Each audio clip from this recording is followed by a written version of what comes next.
مومنو، کیا تم امید رکھتے ہو کہ یہ لوگ تمہارے دین کے قائل ہو جائیں گے؟ حالانکہ ان میں سے کچھ لوگ کلام اللہ یعنی تورات کو سنتے پھر اس کے سمجھ لینے کے بعد اس کو جان بوجھ کر بدل دیتے رہے ہیں،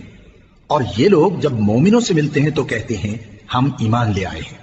اور جس وقت تنہائی میں ایک دوسرے سے ملتے ہیں تو کہتے ہیں جو بات اللہ نے تم پر ظاہر فرمائی ہے وہ تم ان کو اس لیے بتائے دیتے ہو کہ قیامت کے دن اسی کے حوالے سے تمہارے پروردگار کے سامنے تم کو الزام دیں۔ کیا تم سمجھتے نہیں؟ کیا یہ لوگ یہ نہیں جانتے کہ جو کچھ یہ چھپاتے اور جو کچھ ظاہر کرتے ہیں اللہ کو سب معلوم ہے؟ اور بعض ان میں ان پڑھ ہیں کہ اپنی آرزوؤں کے سوا اللہ کی کتاب سے واقف ہی نہیں، اور وہ صرف اٹکل سے کام لیتے ہیں۔ سو ان لوگوں پر افسوس ہے جو اپنے ہاتھ سے کتاب لکھتے ہیں اور کہتے یہ ہیں کہ یہ اللہ کے پاس سے آئی ہے تاکہ اس کے عوض تھوڑی سی قیمت یعنی دنیاوی منفعت حاصل کریں۔ سو ان پر افسوس ہے اس لیے کہ بے اصل باتیں